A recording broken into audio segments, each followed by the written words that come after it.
ओम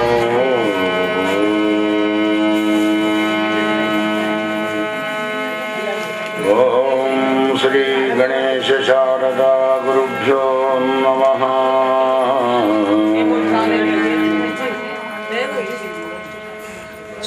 ओम शुक्लां ब्रह्म विचार सार परमां आद्यां जगद्व्यापिनी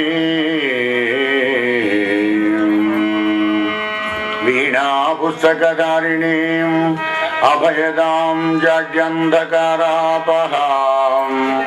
हस्ते स्फाटिकमालिकां च दधतीं पद्मासने संस्थितां वन्दे तां जगदीश्वरीं भगवतीं बुद्धिप्रदां शारदा।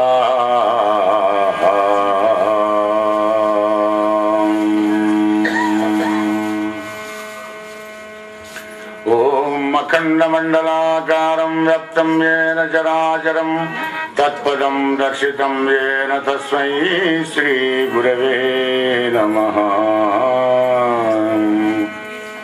ॐ नमोऽस्तुते व्यासविशालबुद्धे पुल्लारविन्दायतपत्रनेत्रा येन त्वया भारततैलपूर्ण प्रज्वालितो ज्ञानमयः प्रदीपः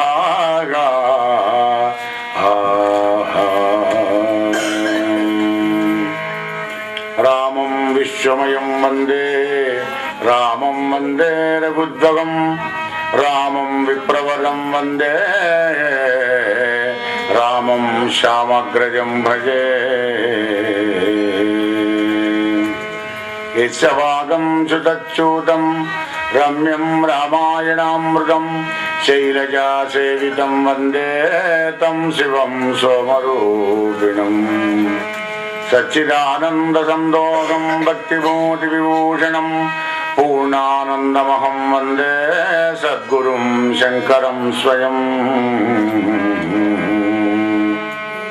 अज्ञानध्वान्तसंवर्त्री ज्ञानलोकविलासिनी चन्द्रचूडवचन्द्रचन्द्रिकेयं विराजते।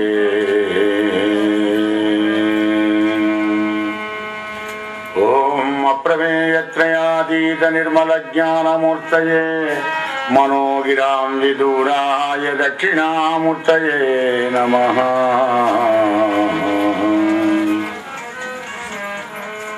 कृष्णं कमलपत्राक्षं पुण्यश्रवणकीर्तनं वासुदेवं जगद्योनिं नौमि नारायण हरिम्।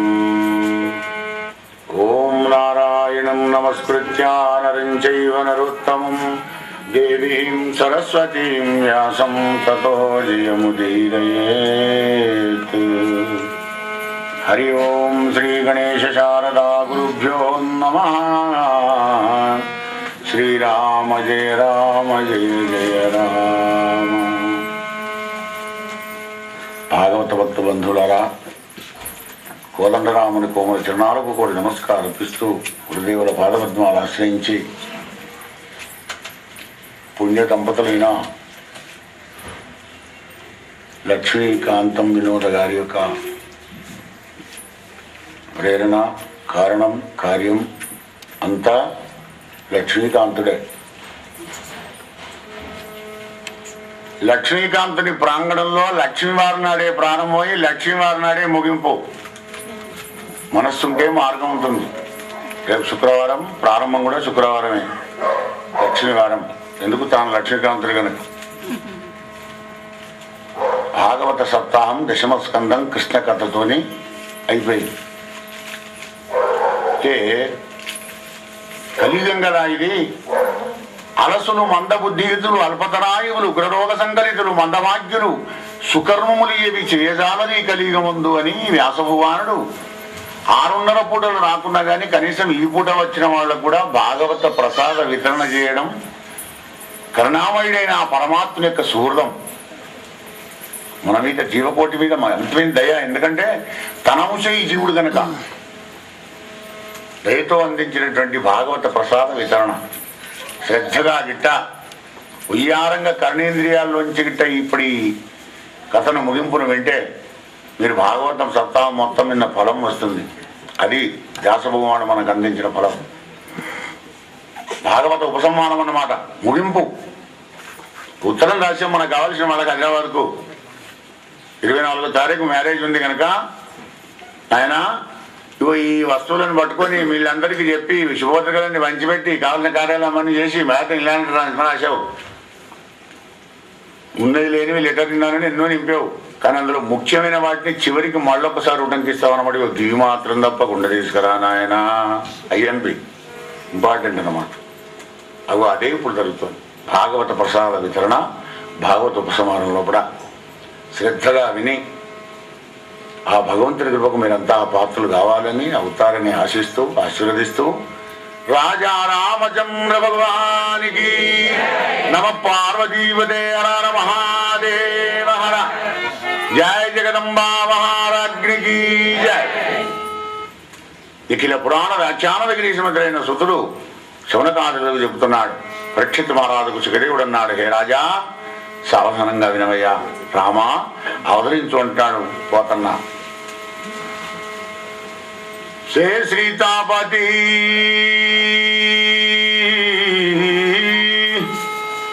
శ్రీ సీతాపతి లంకేశాసుర సంహార చతుర శాశ్వతనుతా వాణీ సత్యదే భూభవ వృత్రాసురరిపుదేవజాల రామనుబాల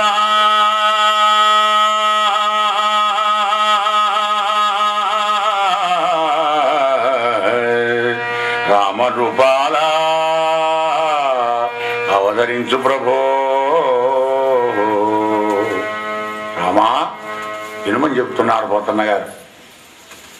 పరీక్ష మహారాజా,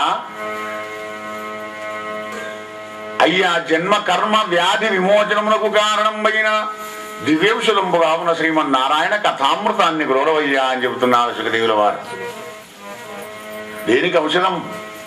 ఏం రోగం ఉన్నది మనకు? జన్మ కర్మ వ్యాధి మరణాలకు 4 రోగాలు.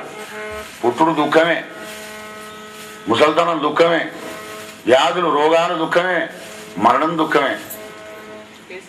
ఇక సుఖం ఎక్కడయా? సుఖం ఎక్కడ ఉందంటే సుఖం ఉన్నదుక్కుని పోతే సుఖం ఉంటుంది. భగవంతుడి దగ్గర సుఖం ఉంది. ఏ భగవంతుని దగ్గరికి పోతే ఎట్లా ఇదంతా ఎట్లా ఈ ప్రపంచం అంతా చేసుకో. ప్రపంచం అంతా చేసుకున్నాకనే పరమాత్మ దగ్గర తీసుకుపోతున్నాను. నిన్ను పుట్టంగానే రారకూడక అనలే. నువ్వు చేసిన కర్మఫలం అంతా అనుభవించి చివరికి రా. దేన్ని తయారు చేసేప్పుడైనా కానీ పెద్ద పెద్ద కర్మాగారాల్లో పరిశ్రమల్లో కూడా దాని రిటర్న్ డేట్ కూడా మొదలే వేసి పెడతారనమాట. ఇన్ని సంవత్సరాలు పనిచేస్తుంది కాగానే వెంటనే రావాలి ఇక్కడికి. అలా వచ్చాం మనం ఇక్కడికి. జన్మకు కర్మకు వ్యాధికి మరణానికి విమోచనమైనటువంటి నారాయణ కథామృతాన్ని గ్రోలవయ్యా రాజా, దివ్యౌషధం అయ్యా ఇది నారాయణ కథ. ఈ విధంగా కృష్ణ పరమాత్ముడు మహాబాహాపరూపేతుడై భారత యుద్ధం దిశగా పెట్టి 18 లక్షల సైన్యాన్ని కూడా భూభారం దూరం చేసి దుష్టులు అన్న వాళ్ళు లేకుండా చేసినాడు. అందరు శిష్యులే ఉన్నారు, కృష్ణభక్తులే ఉన్నారు. మునివరులు సంతోషపడ్డారు, నందాదులకు ఆనందం కలిగింది. అంతా ఉన్నవాళ్ళంతా సజ్జనులే. కానీ అమితంగా వ్యాపించిపోయిన 101 కులమై వ్యాపించిపోయిన యాదవ వంశంలో ఉన్నటువంటి ఈ యాదవులను మోయడానికే భూమికి అసహ్యం అనిపించిందట. భారమైనారు, భూభారకులైనారు యాదవులంతా. వీళ్ళని చూశాడు పరమాత్మ. భక్తులకు యాదవేంద్రులం బరగూచి అన్య పరిభవమెరుగది ఎదువులంచు వీరిని పరిమార్ప నేదక్క వేరొకండు దైవమిగలేడు త్రిభువంతరంబులందని కృష్ణుడు వితర్కించి నేను వచ్చినప్పుడంతా అయిపోయింది. భూభార నిర్మాణం చేశాను. కానీ యాదవులు మొక్కలం, వీళ్ళకి ఎవరి తలకాయ వంచరు. వీళ్ళు విరాని వీరుడు. వీళ్ళంతా నేనుండగానే వీళ్ళని కూడా కడ చేర్చి వెళ్ళిపోతున్న అవతారం సఫలం అయిపోతుంది అనుకున్నాడు పరమాత్మ. ఇక మళ్ళీ లేకుంటే వీళ్ళ కోసం మళ్ళీ ఎవరు అవతారం ఎత్తి రావాలి. పనిలో పనిగా ఇదొక పని అయిపోతుంది అనుకున్నాడు. పరమాత్మ సంకల్పం చేసుకున్నాడు. భగవంతుడు అనుకున్న తర్వాత అందరిలో ఉన్నది తానే గనక అందరి మనసులు కూడా మారిపోతాడు ఆయన. సర్వభూతస్థమాత్మానం కనుకనే పిండారకం అనే పుణ్యక్షేత్రం గుండా నుంచి పుణ్యాత్తులైన బ్రహ్మఋషులందరూ కూడా కృష్ణ పరమాత్మ దగ్గరికి వచ్చినారు. కౌస్తుభావనుడిని పాదపద్మాలకు నమస్కారం చేసి వచ్చిన మునిసంగాలకు ఆసనం వర్గ్యం పాద్యం ఇచ్చి నమస్కరించాడు కృష్ణ పరమాత్మ. మహాత్ములారా, మీ దర్శనంతో నా జన్మం ధన్యమైందన్నాడు కృష్ణ పరమాత్మ. చూడండి ఎంత గొప్పవాడు. వాళ్ళు మునీశ్వరులు అన్నారు కదా, కృష్ణ నీ నామములో కూడా, నీ రూపములో, నీ చిరునవ్వులో, నీ ఆశీస్సుల్లో ఆనందం ఉన్నది. నీ దర్శనం కోసం వస్తుంటే మా దర్శనంతో ఆనందం అంటారు ఏమిటయ్యా మా అనుభవాన్ని నమస్కరించాను. కృష్ణ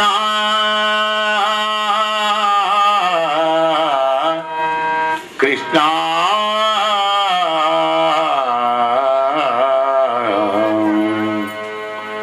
జనములు నిన్ను సేవింపని దినములు వ్యర్థంబులకు తిరుగుతునుండు తనువులు నిలుగడగావట వనములలోనున్నదైన వనరువనాభా.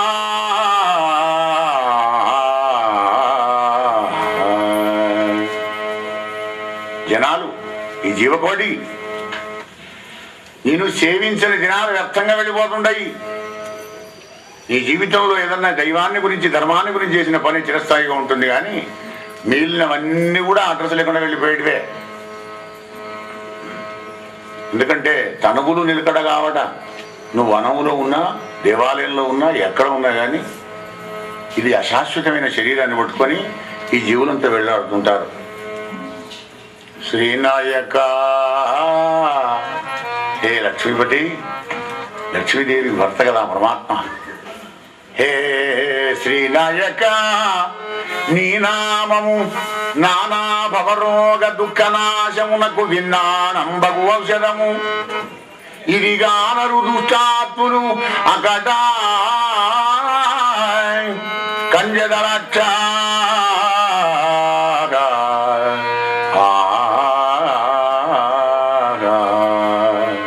నీ నామము నానా భవరోగ దుఃఖమునకు విన్నానంబగు ఔషధం. అనేక దుఃఖాలను పొందుతుంటాం మనం ఈ భవసాగరంలో కూడా. సుఖం ఎక్కడ ఉంది? ఏమన్నా ఉన్నా సుఖం ఉన్నా కానీ సుఖం గోష్పదం కష్టపర్వత. పర్వతం అంత కష్టం, సుఖమేమో గోవుపాలం అంత సుఖం. కానీ నీ నామం సుఖాన్ని ఇస్తుందయ్యా. కానీ ఇది తెలుసుకోలేరు దుష్టాత్మలు. ఆసురి సంపత్తికి ఆవేశం ఉంటుంది కానీ ఆలోచన ఉండదు కదా. దేవుడు లేడు గీవుడు లేడు బా, పురాణం లేదు గిరాణం లేదు, బావతనం లేదు గీవతం లేదు, అంతే ఏదో బా టైం పాస్ తలకాయ నొప్పి. సరే, ఒక తండ్రి అన్నట, నాయన స్వామి సుందర చైతన్యానందుల వారు రామాయణం చెప్తున్నారా బాబు, 16 రోజులు టైం, 8 రోజులు అయిపోయింది, ఇంకెన్ని రోజులు ఉన్నది, హాయిగా వెళ్ళి ఒక్కనాడు రామాయణం వినరా కొడుక. ఇంగ్లీష్లో కూడా చెప్తారు, ఆయన మస్తు ఇంగ్లీష్ వచ్చు, ఇంగ్లీష్ మీడియం వాడు పిల్లవాడు, డిగ్రీ చదువుతున్నాడు. రోజు అంటున్నాడు, ఏమన్నా అన్న నా టెక్స్ట్ బుక్ చదువుకున్నాక ఎగ్జామ్స్ ఇంకా 4 రోజులు అయితే మాత్రం కూడా రాంగన పోను ఒకసారి ఒక అర్ధగంట సేపు వింటా. మన భారతీయ సంస్కారం ఉంటుంది అందులో. ఏమో ముసలాడు రపరప రోజు పెడుతున్నాడు. ఉదయం కాలేజీ నుంచి ఆయన బండి తిప్పాడు. స్వామి గంభీరంగా ఉపన్యాసాలు చెప్తూనే ఉన్నాడు మహానుభావుడు, ఆయనకి మహాత్ముడు కదా. ఇదే మనవాడు వెళ్ళే వరకు అక్కడ స్పాట్ కథేత ఉందంటే భర్తలు వచ్చి అనేక విధాలు భజనాడుతున్నాడు. వశిష్ఠుల వారు చెప్పారు, అయినా రాముడు అన్నాడు కదా భరత, తండ్రి ఆజ్ఞను మనం ఇద్దరం కూడా పాలించాలి కనుక తండ్రి నాకు దండకారణం ఇచ్చాడు, నీకు అయోధ్య ఇచ్చాడు, అక్కడ నువ్వు పరిపాలించాలని ఆయన, కాబట్టి గురువు గారిని అడుగు అంటే వశిష్ఠుల వారు కూడా అంతే అన్నారు. మరి చివరికి భర్తలు అన్నాడు కదా, అన్నయ్య ఇగో ఈ పాదకలను ఒక్కసారి నువ్వు కాలుతో ముట్టావంటే, స్పర్శించావంటే నేను బట్టకపోయిన నంది గ్రామంలో ఉండి ఈ పాదకల పట్టాభిషేకం కట్టి పరిపాలిస్తాను, నా వల్ల మాత్రం కాదు రాజ్య పరిపాలన అన్నాడు భరతుడు. కాళ్ళకున్న పాదకలు ఇచ్చాడు రామచంద్రుడు. What is this non sense వింటున్నాడు, రామాయణం వింటాడు గారు అన్నాడు. అదే సమయానికి పోయినాడు. భర్తడు వెళ్ళంగానే వీడు బయలుదేరాడు అక్కడి నుంచి. ఏమిరా ఇన్ని రోజులు చెప్తున్నా, మరి పోయినావా రామాయణానికంటే మావైనా పోని రామాయణం ఏమున్నది నా అన్న అందులో. తల్లి ఏమో మెల్లగా ఐడియా చేసి కొడుకు లేనప్పుడు వెళ్ళగొట్టింది రాముణ్ణి. తమ్ముడు వచ్చేమో ఆయనతో రాళ్లల్లో ముళ్ళల్లో తిరిగి ఆయన్ని కాళ్ళతో రాముడు మళ్ళీ తిరిగి రాకుండా ఉండాలని ఆయన పాదకలు పడుకొని వెళ్ళిపోయినాడు. అంత దాయసద్వేషం పాలిటిక్స్ ఏమున్నదా రామాయణ బొమ్మన్నాడు. ఊరి దౌర్భాగ్యుడా, అలాగేదుంటే రామనామం ఎంతసేపు సూర్యచంద్రావుడు ఎంత పడుకు నిలబడుతున్నాడు. వాల్మీకి మహర్షి చెప్పినాడు ఎదవా ఇలా అర్థం చేసుకున్నాడు. లేకపోతే ఏంది నాన్న అక్కడ ఆయన పాదకలిమంటాడు భక్తుడు. పాదకలిస్తే ఆయన కోసెట్లా ఆయన ఎంత బాధపడతాడు రామచంద్రుడు అంటే ఇది పాలిపగట్టంలో చూసావా అనంటే అర్థమైంది వీడికి. అంటే మనస్సు ఉంటే మార్గం ఉంటుంది కనుక పట్టి తెస్తే రాదు, లంచం ఇస్తే రాదు, మనంతరం మనకు కలగదు, అడవిలో పోయి కూర్చుంటే రాదు. వాడే దుష్టాత్ముడు. ఇదిగానరు దుష్టాత్ముల కదా కంజదడాచా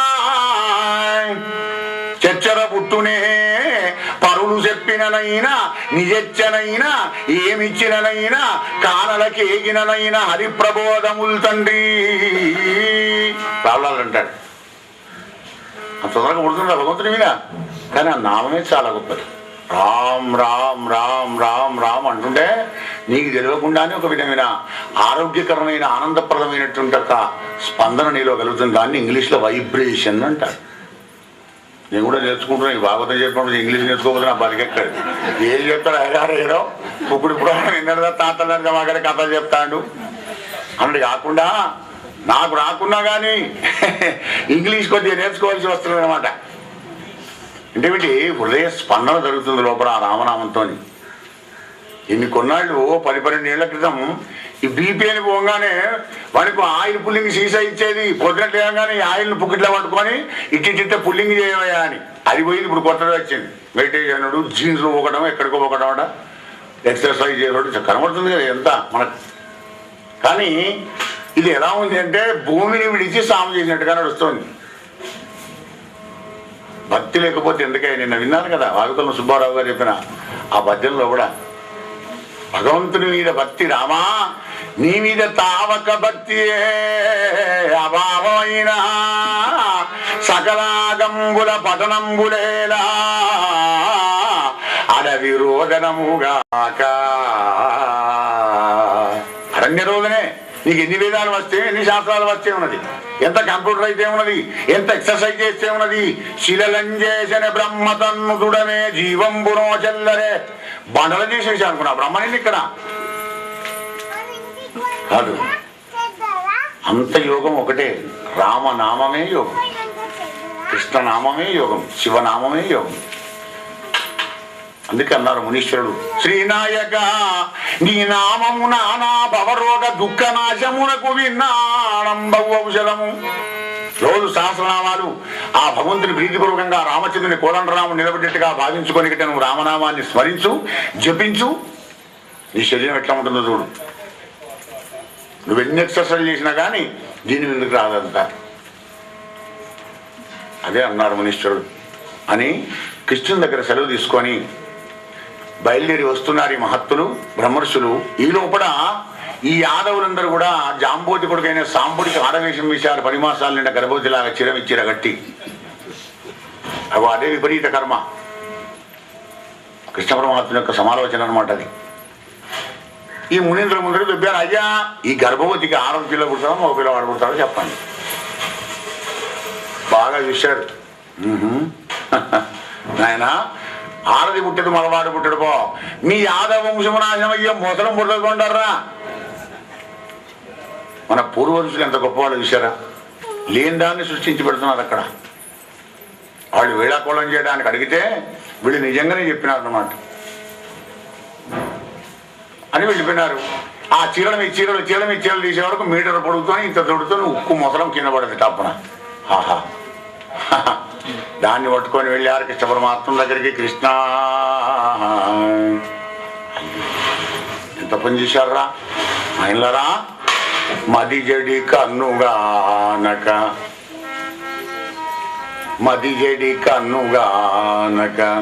మదయుతులై మునుల కళ్ళ మాటలంజనసి కులక్షయ కారణ విదిదంబగు శాపముందు వెర్రునుగలరే. కన్ను మిన్నగానే కండకావరంతో బ్రహ్మర్షులను అవమానపరిచి కులక్షేకాణమైనటువంటి ఒక శాపాన్ని పొందారు కదరా. ఆహా, ఎంత పని చేశారా, సమర్థుణ్ణి ఉండి కూడా బ్రాహ్మణ శాపాన్ని నేను కూడా ఏం చేయలేను రా నాయన అన్నాడు పరమాత్మ. ఈయనదే లీల అదంతా. బ్రహ్మర్షులకు ఆ సంకల్పం కలిగింది అంటే భగవత్ ప్రేరణే. మరి ఏం చేస్తారు పోండి, ఆ సముద్రం దగ్గర తీసుకుపోయి ఆ బండల మీద వేసి రాకండి అన్నాడు. చచ్చేదాకా టైంపాస్ కావాలి కదా ఏదోటి. అది 2-3 నెలలు పడుతుంది రాకానంటే. ఉక్కుదా, కట్టెలో మట్టిలో ఇతనం అప్పుడే రాకపోతుంది, కానీ ఉక్కుది కదా.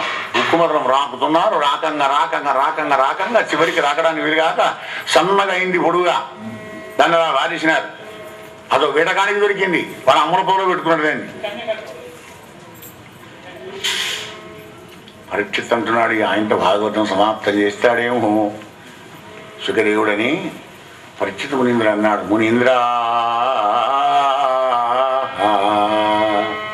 మరొక్కసారి మిమ్మల్ని విసిగిస్తున్నాను మహానుభావ అన్నదా భావించడు. చిత్తంబే క్రియ నిలచును చిత్తజ గురు పాద పద్మ సేవ సదా అత్యుత్తమని వసుదేవుడు చిత్తముదగ నిలిపి ఎట్లు ముక్తి చెందే నరేంద్ర మునీంద్ర.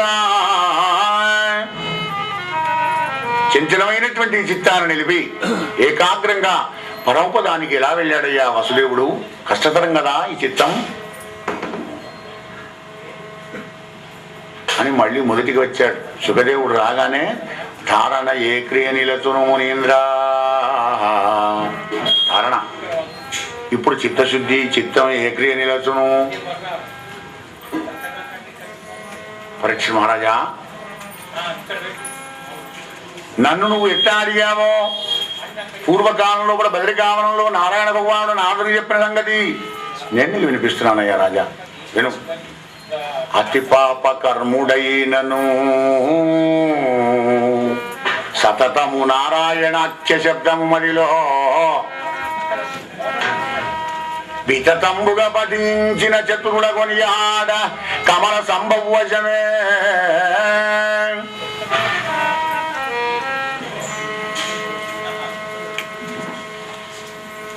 అయ్యా, పాపాత్ముడు ఎంత వాడన్న గాని అభిచే సుదురాచారో భజతే మామనన్యవాన్ సాగురేవ సమంతవ్యా సంక్షిప్రం భవతి ధర్మాత్మా శాంతిం నిగచ్చతి. ఎంత పాపాత్రమైన వాడేనో అర్జున, పాపంలోకి వెళ్ళిన మిగిలిన నిస్సగా పాపం చేసిన వాడైన వాడే. భజతే మామనన్యవాన్ అదంతా విడిచిపెట్టిగా అనన్య చిత్తంతో నన్ను కూడా భజిస్తే వెంటనే వాడు ధర్మాత్మనిగా మారిపోయి అఖండమైన శాంతిని పొందేటువంటి అవకాశం ఒక్క మానవుడికి ఉన్నది. భగవంతుడు ఇచ్చిన శాంతి అదే. ఏ జీవుడికి కూడా అటువంటి ఒక ధనోపాయం లేదు. కనుక రాజా, పురాతన కథ కూడా చెప్తున్నాను వినవయా. పూర్వకాలంలో జనక మహారాజు దగ్గరికి మిథిలా నగరానికి 9 భాగవతోత్తములు వచ్చినారు. నవనాథులు అంటారు వాళ్ళని. విశ్వభగవాని 100 మంది కొడుకుల్లో ఈ 9 ఊర్ధ్వరేతస్కులైనటువంటి ఒక భాగవతోత్తములు. వాళ్ళని వచ్చిన వాళ్ళని కూడా ఈ విధంగా అడుగుతారనమాట. అయ్యా, నేను నీరసులం కనుక దుఃఖ సంసార సాగరంలో ఉన్నటువంటి వాళ్ళం, సారవీనమైనటువంటి సంసారంలో మునిగేటువంటి వాళ్ళం కనుక మాకు సుజ్ఞానం అంటే ఏమిటో కాదంత చెప్పండి మహానుభావులు అని అడిగితే అందులో కవి అనే మహానుభావులు లేచి చెబుతున్నారు. ఆ 9 సుజ్ఞానంగా అవలే. మాకు ఏది వద్దు, ఏ వేదాంతం మాకు అవసరం లేదు. సుజ్ఞానం అంటే చక్కటి జ్ఞానం. ఇలా కవి అనే మహానుభావులు లేచి, హే రాజా, కర్ణత్రయంబు చేతను నరుడు ఏ కర్మంబు చేయునో అయ్యయి వెళ్ళన్ హరి కర్పణమని వాళ్ళు కూడా పరువడి సుజ్ఞానమన్రు పరమమునింద్రుల్.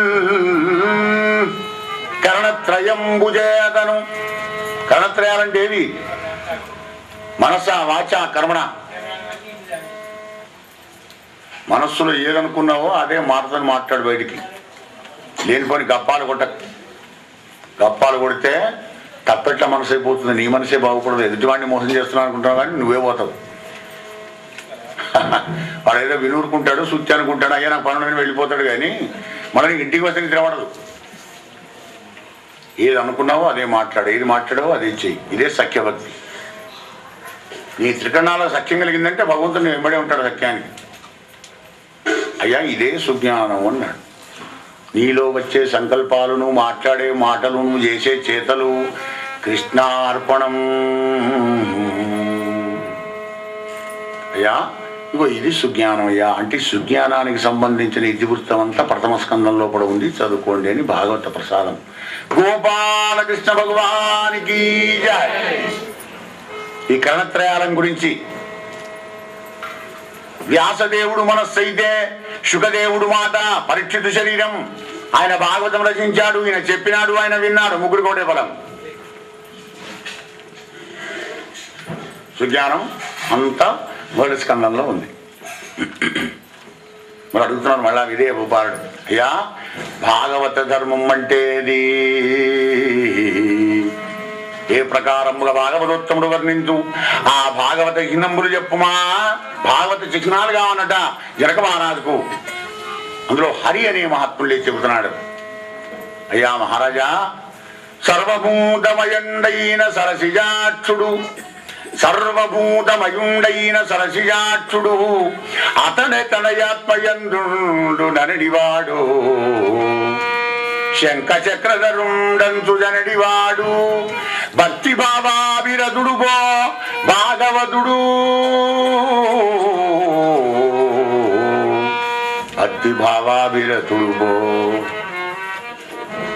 భక్తి భావన ఉండాలి, భావ సంశుద్ధి ఉండాలి. లేకపోతే వాడు భాగవతోత్తముడు కాడు. ఏది భావంతో అది భవది. నువ్వు ఏదనుకుంటావో అదైతుంది. భావన బలం తక్కువ ఉన్నవాడు సర్వభూతాల్లో ఉన్న సర్వేశ్వరుడు నాలో కూడా ఉన్నాడు. నాలో ఉన్నటువంటి ఒక విష్ణుమూర్తి అందరిలో ఉన్నాడు. ఆయన శంఖము చక్రం గదా పద్మాన్ని ధరించి ఉంటాడయ్యా అని సాకారంగా భావన బలంతో ఎవడైతే ఉంటాడో అవి వాడే భాగవతోత్తముడయ్యా. బ్రహ్మ నారదుని చెప్పినాడు ద్వితీయ స్కందంలో. ద్వితీయ స్కంద ప్రసాద వితరణ ఇది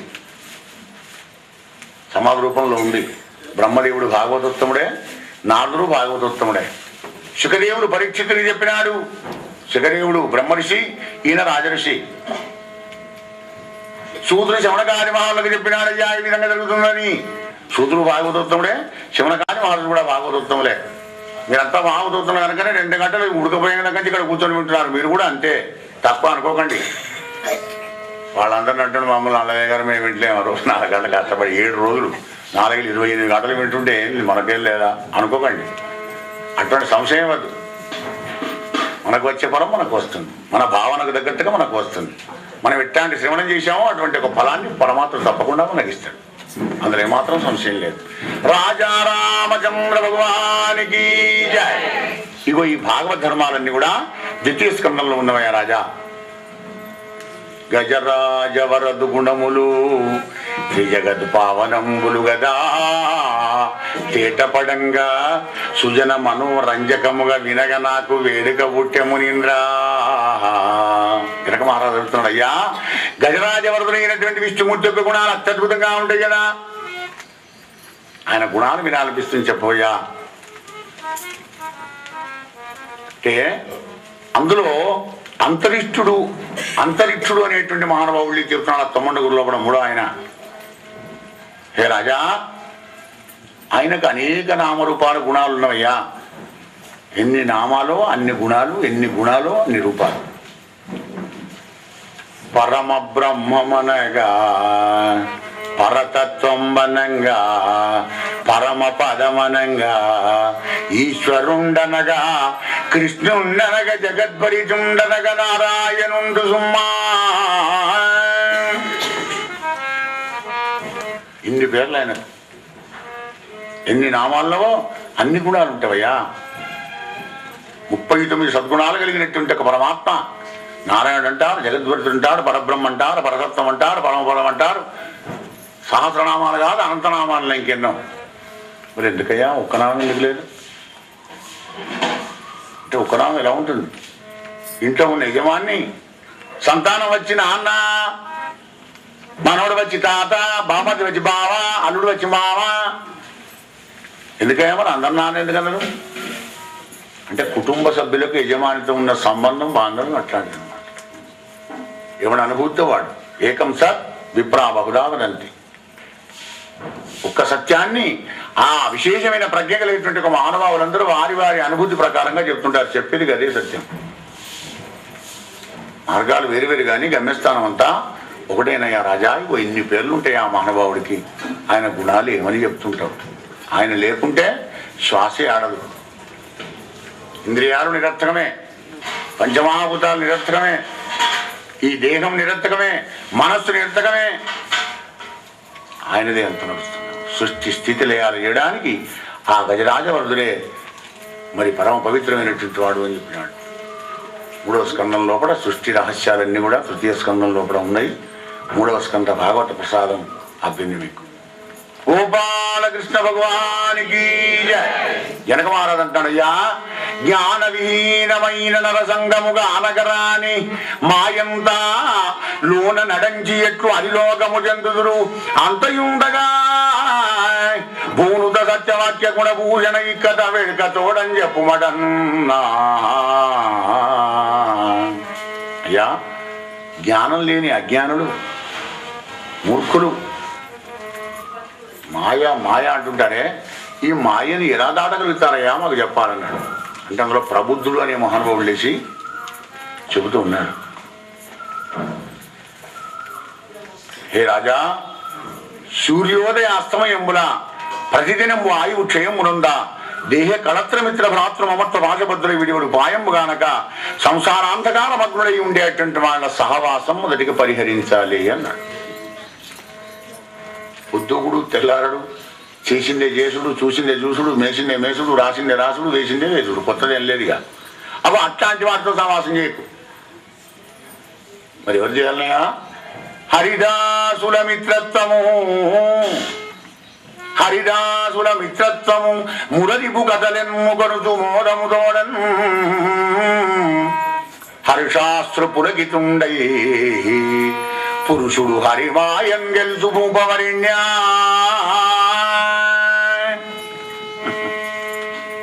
హరిదాసుల మిత్రత్వం చేస్తుంటే హరి మహత్యం తెలుస్తుంది, నేర్చుకుంటావు. నేను నేర్చి భజించినది ఇత్తవోనే, కోరి భజిస్తావు. నేను కోరి భజించినది ఇత్తవోనే, నిన్నెరిగి పట్టిన ఆపదగలుగా నేర్చునే. ఆ భగవంతుని ఎలా ఆశ్రయిస్తే పట్టు దొరుకుతుందో సత్సంగంలో దొరుకుతుంది వీడికి. కనుక హరిదాసుల మిత్రత్వం చేయాలయా పరీక్ష మహారాజా. అప్పుడు ఈ హరిమాయని తెలుస్తాడు. మాయ ఎలా ఉంటుంది, మాయ ఎలా ఉంటుందని దొరకదు నీకు మాయ. మాయాధీశుడు ఉన్నాడు కదా, అవు ఆయన దగ్గరికి వెళ్ళండి. దైవీ హేష గుణమయీ మమ మాయా దురత్యయ. అమ్ము అమ్ము, త్రిగుణాతీతమైనటువంటి ఒక 3 గుణాలతో కలిగినటువంటి ఒక నా మాయ అతిక్రమింపరా అనేది అర్జున. మొదటంటే మనకు భయం అవుతుంది. 2వ పాదంలో ఏం చెప్తున్నాం మళ్ళీ? మామేవయే ప్రపద్యంతే మాయావేదాంతరంతిదే. నన్నెవడి శరణ పొందుతున్నాడో వాడికి మాయ సులభ సాధ్యమయ్యే అర్జున. చేయ పని. నువ్వు శరణ పొందలేకపోతే మానే నీకంత జ్ఞానం లేదు కదా. శరణ పొందిన మహానుభావులు భక్తులు ఉంటారు కదా, వాళ్ళ సాంగత్యం చేయరా నాయన. ఏం చేయకపోయినా మన నిద్రపోకుండానే వాళ్ళ పక్కన కూర్చో, డేంజర్ లేదు. అంటే ఇప్పుడు మీరు నిద్రపోతున్నారని చెప్పడం కాదు నేను.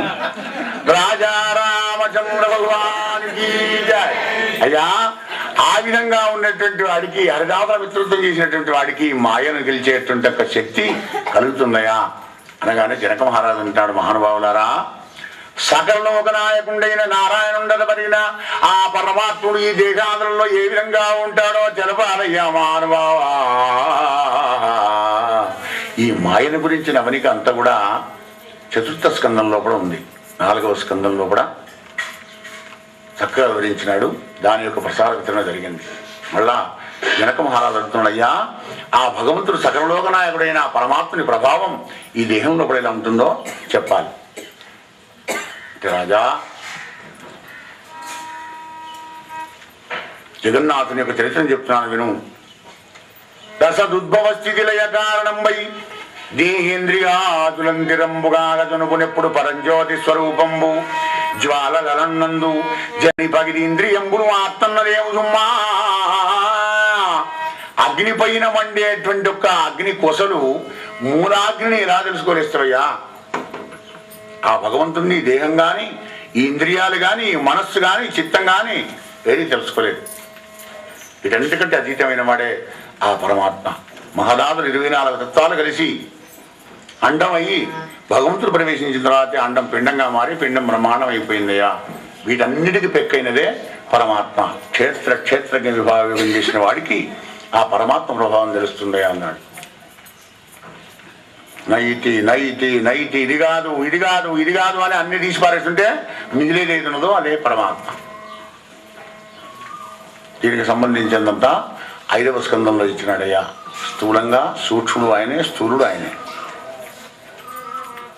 అచింత్య రూపం, చింతన కూడా అందినటువంటి ఆ పరమాత్మ అనగానే అయ్యా జనక మహారాజు అడుగుతున్నాడు. పురుషుండే కర్మము వరువడి గావించి పుణ్యపరుండై మరణం ఈ దురితంబులనకి మురళిపు చరణ యుగం పెట్టుదేరు సన్మునివర్యా. మరి పురుషుడు ఏ కర్మ చేస్తే వీడికి ధర్మ మార్గంలో ఘటించి భగవంతుని యొక్క కృప కలుగుతుంది అంటే వీడి కర్మ మార్గం, కర్మయోగాన్ని గురించి అడుగుతున్నాడు అన్నమాట. ఏ కర్మ చేయాలి, ఏది మంచి కర్మ, ఏది చెడు కర్మ. అప్పుడు అన్నాడు కదా రాజా, అవిర్హోత్రుడనే వాళ్ళు చెప్తున్నాడయ్యా. అవిర్హోత్రుడు జనక మహారాజుతో అన్నాడు, రాజా కర్మ ప్రతిపాదకములైన శుతివాదంబులు అలౌకిక వర్ణితంబులు అట్టి ఆమ్నాయంబులు సర్వేశ్వర స్వరూపంబులు గాన విద్వాంసులు కూడా ఎరుంగలేరు. కిం కర్మ కిమ్మ కర్మేది కవియు అప్యత్రమోహిత. ఏది కర్మో ఏది అకర్మో ఎవడు గెలవాలి, ఎవరు చెప్పాలి? అదొక భగవంతుడే తెలుస్తుంది. కర్మ అకర్మ, కర్మ అంటే చేయవలసిన కర్మ, అకర్మ అంటే ఏమి చేయకుండా ఉండడం, వికర్మ అంటే విపరీతమైన కర్మ. ఏది మంచి కర్మ, ఏది దుష్ట కర్మ కవయో అప్యత్ర మోహిత. కవులు పండితులు కూడా మోహించిపోతారయా, వాళ్ళకు కూడా తెలియదు. ఎలా తెలుస్తుంది? భగవంతుడికి తప్ప ఎవడికి తెలియదు. ఇద్దరు కలిసి వస్తున్నారు అక్కడి నుంచి. జ్యోతినగర్ పైనుంచి రావాలి, ఇంకా క్రిస్టియన్ కాలనీ నుంచి రావాలి భాగవతానికి ఇక్కడికి. ఇద్దరు కలిసి బయలుదేరి వస్తున్నారు. భాగవతం భాగవతం విన్నామని. మరి జ్యోతినగర్ తాండ్రంగా తిరిగి ఏముందనేవాడు ఇంకొక ఫ్రెండ్ కలిసినాడు. అరే ఎక్కడినా పోతన భాగవతం. అరే పోతన భాగవతం అయ్యగారు 7 రోజులు చెప్తారు కానీ నేను చిరంజీవి ఠాకూర్ సినిమా ఒక టికెట్ తీసిన 2 ఎవరన్నా ఒక్కడండి. అందరూ ఒక్కరు కలిసి వాడు వెంబడి పోతాడు. వీడు ఒక్కడు మీరాడు. అరే నాకన్నా టికెట్ తీసిన నేను మత్తు కాదరా, తీసుకుని 2 టికెట్లు మరి రేపు చూస్తూ కానీ నువ్వు అన్నాడు. వీడు భాగవతానికి వచ్చాడు బాబు, వాడు సినిమాకి వెళ్ళిపోయినాడు ఫ్రెండ్తో. వీడు వచ్చి ఇక్కడ కూర్చోన్నాడు.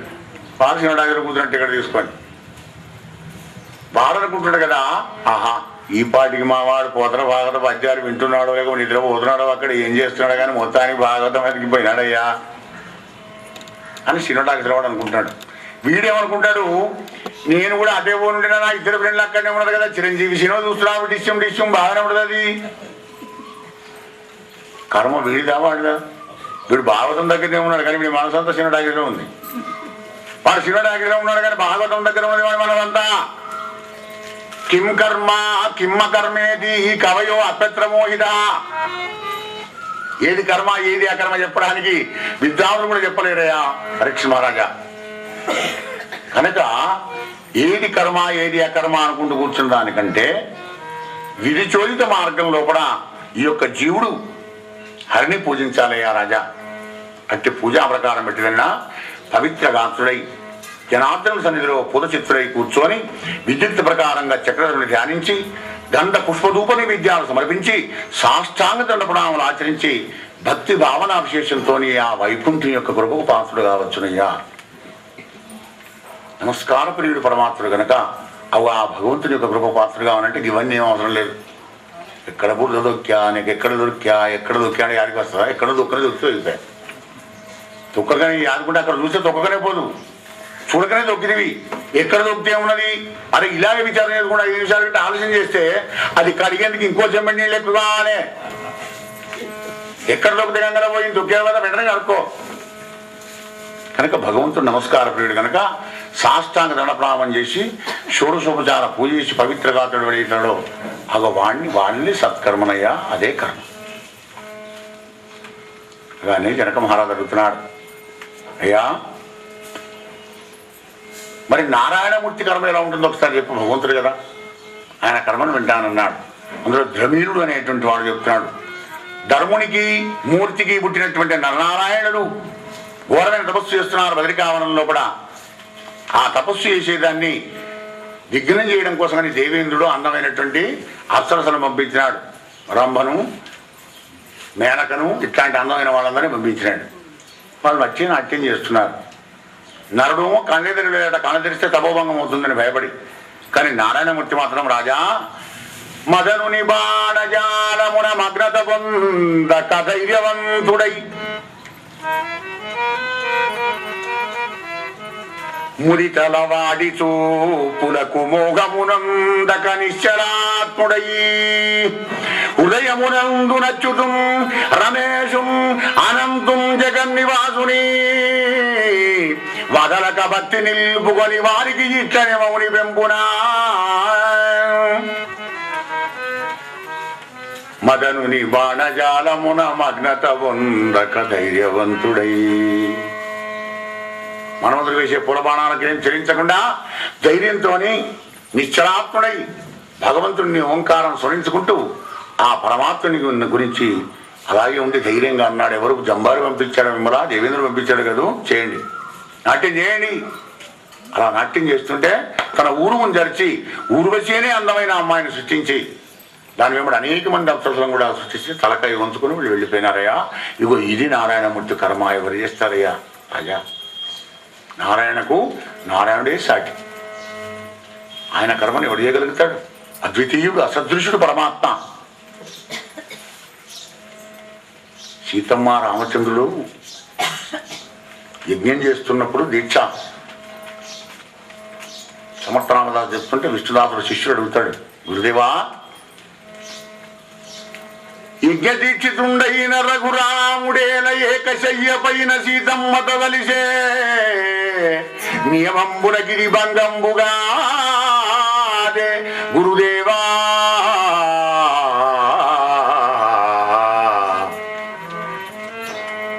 భార్య పక్క చెల్ల పడుకుంటాడా? యజ్ఞ దీక్షలు ఉన్నవాడు చెరు దిక్కు పడుకోవాలి కదా, ఆటో దిక్కుడు దిక్కు. ఒకటే చేయి మీద పడుకున్నారని చెప్తున్నావు, ఇది నాకు మిగుడు పడడం లేదన్నాడు విశ్వనాథుడు. సముద్రామదాసు అంటాడు, నాయనా సీతమ్మ మీద మోహం ఉంటే నువ్వు వేరే మంచంలో పడుకున్నా కానీ నీ బ్రహ్మచర్యం పోయినట్టే. పక్కకున్నా కానీ మనసు ఎప్పుడైతే చలించలేదో అది నాటిగల బ్రహ్మచర్యం రా నాయన. కందుకే రాముడికి ఉన్న వ్రతం ఎవరికి కూడా లేదు. ఒకటే భార్య, ఒకటే బాణం, మరి ఒకటే మాట.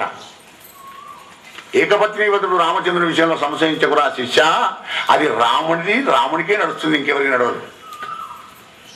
రాముడికి రాముడే సాటి, నారాయణమూర్తికి నారాయణమూర్తే సాటి. అసదృశుడు, అద్వితీయుడు కనుక ఆయనతో సమానం ఎవరు చేయలేరా. ఆయన కర్మ ఆయనే చేస్తాడు. రాజా రామచంద్ర భగవానికి నాటిగల బ్రహ్మచర్యం అని దాన్ని అంటారనమాట. భార్య ఉండగా కూడా బ్రహ్మచర్యం ఎవడైతే ఉంటాడో అగో వాడు ఆరోగ్యం, ఐశ్వర్యం, ఆనందం అన్ని కూడా పొందుతుంటాడు. పరీక్ష మహారాజా అట్టి పరమేశ్వరుని లీలాగ్రహీతంబుడైన మత్స్య కూర్మ వరాహ నారసింహ వామన రామ రఘురామ రామ బుద్ధ కల్క్యాద్వతారంబులు అనేకంబులం గలవు. శేష భాషాపలకైనా వర్ణింపనలుగారయా పరీక్షేంద్రేంద్ర. పోతన ఎవరు? పోతనా పోతనా పోతనా. నేనెక్కడికి పోతారా నాయన? తెలుగుదేశ ప్రజలారా, భాగవతం ఉన్నంతసేపు నేను ఉంటా. నేను పోతానా? ఎక్కడికి పోతా? ఎక్కడికి పోను. పోతము అంటే కూడా పడవవుతుంది. పడవలాంటి భాగవతాన్ని రచించి మనకు అందించిన బంగర పోతన గారి యొక్క రుణం మనం తీర్చుకోలేం. ఈనాడు మీ అందరికీ ఆనందం కలిగి నవనీతం కరిగి నా పక్క పంటి వరద గారింది ఇప్పుడు. అందుకే కారణం ఏమిటంటే పోతన గారి యొక్క ఛందస్సు అపురూపమై అనిర్వచనీయమైనటువంటి ఒక ఆనందాన్ని ఆ మహానుభావుడు ఆ మకరందాన్ని అంతా కూడా ప్రతి పద్యంలో నింపినాడు అనమాట. చక్కెర కలిపాడు, ఆ కలములో ఏం పెట్టుకున్నాడో, తేనె పోసుకున్నాడో, మరి లేకుంటే అమృతం పోసుకున్నాడో, చక్కెర పాకం పోసుకున్నాడో కానీ సిరా అయితే కాదు.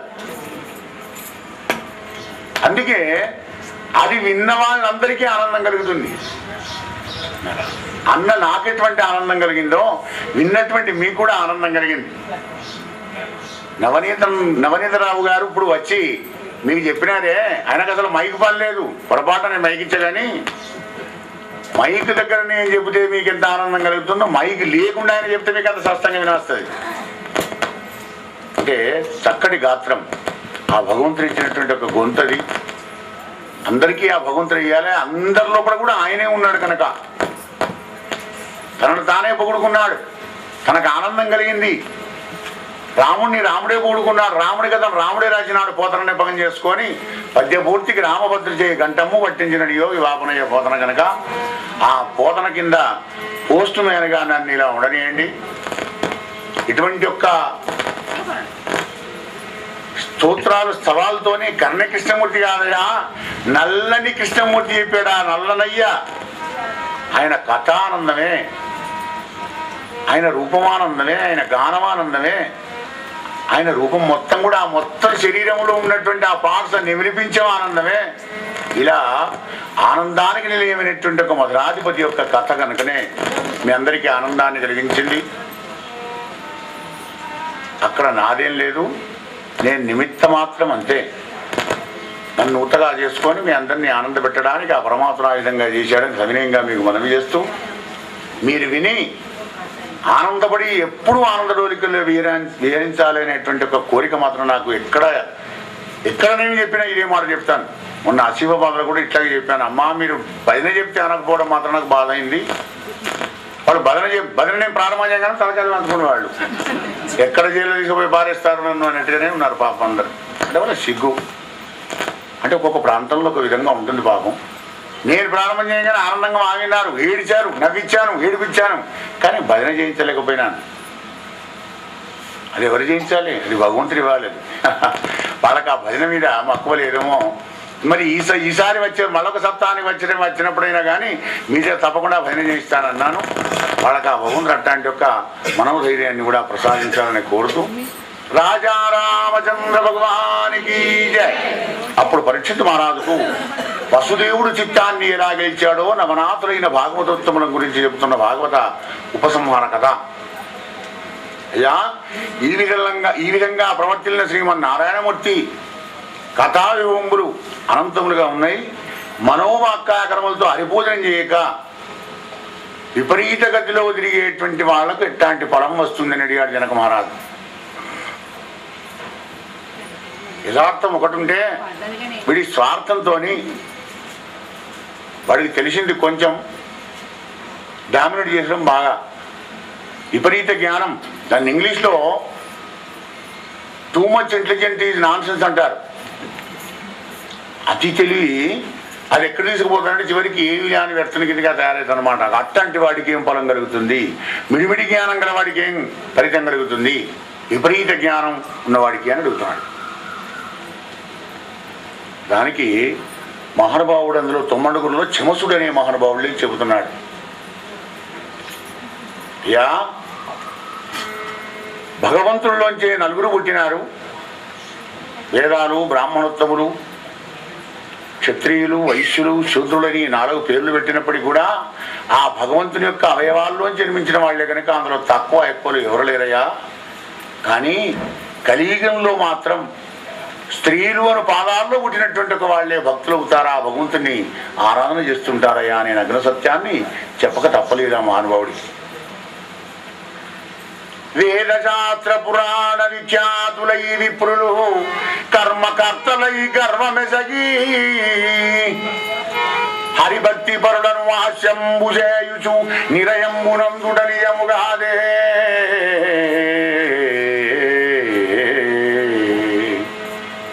బ్రాహ్మణ వంశంలో జన్మించినంత మాత్రంలో కూడా వాడు బ్రహ్మజ్ఞానికి ఆవరణ లేదు.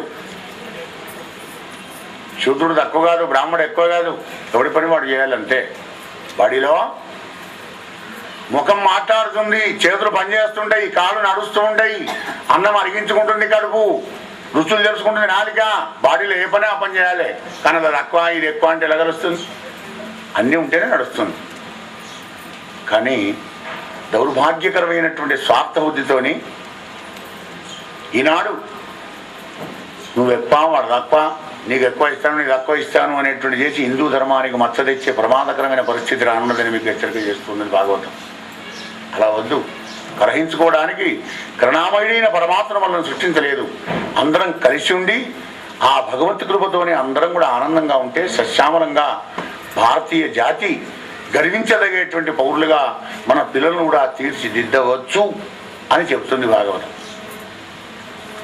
కొంచెం రాగానే మరి ఆ బ్రాహ్మలు అనుకునేటువంటి వాళ్ళు ఏం చేస్తారట, వేదశాస్త్ర పురాణ విఖ్యాతులై కర్మకర్తలై విప్రులు గర్వమెసై హరిభక్తి పరులను ఆశంబు చేయుచు నిరయంబునందుడనియముగాదే. కొంచెం తెలిసి మిడిమిడి జ్ఞానంతో హరిభక్తులు నిజమైన వైష్ణవులను, విష్ణుభక్తులను, శివభక్తులను అవమానం చేస్తుంటారట. అది అలా జరిగేటువంటి వాడు విపరీత జ్ఞాని. నరకం నుంచి నరకానికి, దుఃఖానికి దుఃఖానికి, జన్మానికి దిక్వాన జన్మాలు ఎత్తుంటాడయ్యా అని చమసులనే మహానుభావుడు చెప్పినాడు. ఈ విధంగా భగవంతుడు శ్రీమన్నారాయణమూర్తి సర్వుల హృదయాల్లో ఉండి యుగ ధర్మానికి అనుకూలంగా వాళ్ళందరినీ కూడా నడిపిస్తుంటాడయ్యా అని చెప్పినాడు చమసుడు. ఈ ఉపాఖ్యానం అంతా వసుదేవుని వినిపించినాడు నారదుల వారు. అప్పుడు చిత్తాన్ని నిలబెట్టుకోగలిగాడయ్యా పరీక్ష మహారాజా. చిత్తం ఎలా నిలిచిందన్నావు కదా, కనుక వసుదేవా కృష్ణుని కుమారునిగా కానీ పితృ యొక్క రుణాన్ని తీర్చుకున్నావు, యజ్ఞం చేసి దేవతల రుణాన్ని తీర్చుకున్నావు, స్వాధ్యాయనం చేసి ఋషుల యొక్క రుణాన్ని తీర్చుకున్నావు. ఎట్లాంటి పుస్తకాలు చదవాలో కూడా మనకు చెప్తుంది భాగవతం. సద్గ్రంథ పఠనం చేయని ఆయన అశ్లీలమైనటువంటి ఒక లాంగ్వేజ్ సాహిత్యం చదువుకు, నీ బతకంతా అశ్లీలమైపోతుంది. శీలం కలిగినటువంటి ఒక మంచి గ్రంథాలు చదువుకో. గ్రంథం అంటేనే నీ గ్రంథులని దూరం చేసేది గ్రంథం. అహంకార గ్రంథులు, అజ్ఞాన గ్రంథులు, నీ లోపల ఎన్ని ఉన్నాయి గ్రంథులు, వాసనలు, లోకవాసన, శాస్త్రవాసన, దేహవాసన, ఇవన్నీ గ్రంథులే. ఈ గ్రంథులని పోవాలంటే మహద్గ్రంథాలు చదువుతూ ఉండాలి ఎప్పటికీ. విద్య ఇచ్చినాడు భగవంతుడు మనకు. ఆ విద్యతో నీ విర్రవీగిపోకుండా, విపరీత జ్ఞానం రాకుండా, విపరీత జ్ఞానం వస్తే ఫలితం ఏమిటో చెప్పినాడు. నరకాన్ని నుంచి నరకానికి వెళ్ళిపోతుంటాడు, దిక్వాల జన్మలను కూడా ఎత్తవలసి వస్తుంది. ఇదంతా వసుదేవుడు చెప్పగానే అప్పుడు వసుదేవుని మనస్సు చిత్తం నిలిచిందయ్యా రాజా అంటే భాగవత ఉపసంహారం 9 స్కందాల సారం భాగవత ప్రసాదం ఇచ్చినాడు. రాజా రామచంద్ర భగవానికి జయ. అప్పుడు అడుగుతున్న మునీంద్ర, మరి ఎదుగులని ఏ ప్రకారంగా శ్రీహరి హరించినాడు? సపరివారుడైన బ్రహ్మరుద్రేంద్ర దిక్పాలక మునులు ద్వారకానగర ప్రవేశం ఎట్టి చేసినారు? కృష్ణ కథ ఎట నడిచింది ఇంకా నాకు చెప్పాలి అన్నాడు. ఏ పరీక్ష మహారాజా, సురగరుడ కథల విద్యాధర హర పరమేష్టి ప్రముఖులైనటువంటి ఒక దేవతలందరూ కూడా ద్వారకా నగరాన్ని కృష్ణ పరమాత్మ దగ్గరికి చేరుకున్నారు. ఆయన పాదపద్మాలకు నమస్కారం చేశారు. హే కృష్ణ, అఖిల లోకేశ కృష్ణ సర్వేశ అభవనీవు ఉదయమందుటకు భారముడుపు కొరకుగాదే. పంచవింశోత్తర శతాబ్ద పరిమితమునయ్యే విచేయుము వైకుంఠారిమెమునకు కృష్ణ. హే కృష్ణ, నువ్వు వచ్చినందుకు ధర్మ సంస్థాపనని కదా, వచ్చిన పని అయిపోయింది కదా, దుష్టి శిక్షణ చేశావు కదా, 120 సంవత్సరాలు అవుతుందయ్యా, ఇంకెన్నాళ్ళు ఉంటావు ఇక్కడ పదం వైకుంఠానికి. అప్పుడు పరమాత్మ అన్నాడు కదా, యాదవులకు అన్యోన్య బంధనం కల్పించి వాళ్ళలో వాళ్ళ కలహం పెట్టించి వీళ్ళని కూడా లయం చేసి మీ వెనకాలే వస్తాను వెళ్ళండి అన్నాడు. వాళ్ళని వచ్చిన పనంతా అయిపోయింది, కాసింత పనుంది, అది కూడా చేసి వస్తాను వెనకాలే బయలుదేరి వెళ్ళిపోండి వాళ్ళని పంపించినాడు. అనేక దుర్నిమిత్తాలు కానీ యాదవులందరినీ కూడా ప్రభాస్ తీర్థానికి పంపించినాడు పరీక్షిత్ మహారాజా. ఆ యొక్క కృష్ణ పరమాత్మ నాకు తెలుసు కదా భవిష్యత్తు ఏమవుతుందో.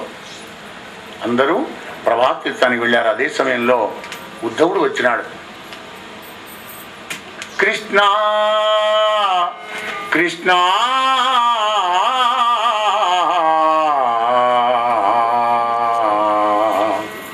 దేవదేవా, యదుక్షయంబు గావించి నీవు జరినా మా బ్రతుకు విధానం కోసం చెప్పుమా మాధవా.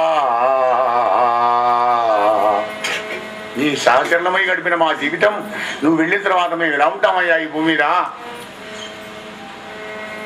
మా జీవన విధానం ఏమిటో కూడా కాస్త చెప్పి వెళ్ళిపో. ఎందుకంటే దివ్యమంగళ విగ్రహ స్వరూపుడైనా నిన్ను చూడడానికి, నీ నామం స్మరించడానికి, నీతో తిరగడానికి అలవాటు పడ్డటువంటి ఒక మా బతుకు ఎడారి బతుకు కాదా? మా గతేమిటి కృష్ణ అని అడిగినాడు. ఉద్ధవా, బ్రహ్మాది దేవతా ప్రార్థనములను చేసి ధాత్రి వారమును నివారించింది. ఇంకా ద్వారకానగరం ఇవాటికి వారం రోజుల లోపల 7వ దివసంలో సముద్రుడు ముంచుతాడయ్యా. అప్పుడంతా జలం అయిపోతుంది.